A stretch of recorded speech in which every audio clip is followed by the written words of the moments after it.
At this very moment, Americans sit anxiously awaiting the next terrorist attack on our soil. It's no longer a question of if, but when. The recent terror attack in San Bernardino was the latest and greatest act of war to go largely ignored by this administration, lost in an incredible sense of denial. It took the president 16 days to even go pay homage to the dead. Instead of moving troops to secure our southern border, he opens up the floodgates to Syrian refugees. And throughout what is rising to the level of a new world war, he remains driven to reduce our rights to own guns. Should anyone be surprised why Americans are afraid? Bill O'Reilly is right about Donald Trump. Trump is appealing to emotion, and no emotion is more powerful than fear. But Mr. President, the fear we feel is being created by you. As the leader of the world's most powerful army, you have a responsibility, whether you want it or not. Black folks share in a brave heritage. Harriet Tubman, Frederick Douglass, Rosa Parks, Martin Luther King Jr. If any of these champions had paid witness to Christians being slaughtered, do you believe they would have just sat on their hands? I'm older than you are, sir. I was arrested for the first time 2 years before you were born, just for being black and refusing to leave a public library. I was prosecuting civil rights cases in Baltimore when you were only 12 years old, living in Indonesia. But over my 71 years, my love for America has grown deeper and greater. There's still some division in our country, but we have come so far in my lifetime to see the grandsons of slaves achieve Americanhood in every sense of the word.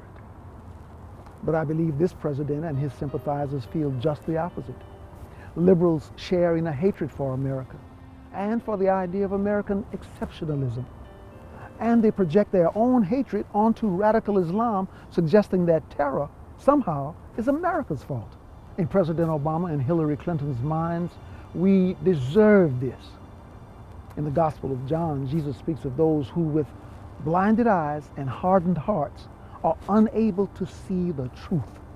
ISIS does hate America, but they're not motivated by our exceptionalism.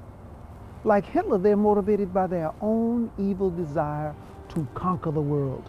They want a worldwide caliphate where Sharia law rules. Their leader, al-Baghdadi, believes he's been selected by God to rule this new world. And as the months go by and ISIS continues to gain territory, their supporters around the world are watching closely. And their faith in Baghdadi grows. Could he really be the next caliph? Could he really defeat the West? And what does President Obama do to respond? He takes minor military action against him, pinprick bombing with no intent to destroy, almost pretending to fight, which all of a sudden makes Baghdadi seem capable of defeating America. And this is what inspires lone wolves to join the fight. Mr. President, I urge you, secure the southern border of America with troops. Stop the inflow of refugees from places like Iraq and Syria. And swiftly, with all American might, destroy ISIS and al-Baghdadi. Leave no stone unturned and send a message to jihadis across the earth that they will never overcome the land of the free. Otherwise, we're only counting down the days to an attack on American soil, one which might make Pearl Harbor or September 11th pale in comparison. And history, Mr. President, will remember you as a weakling.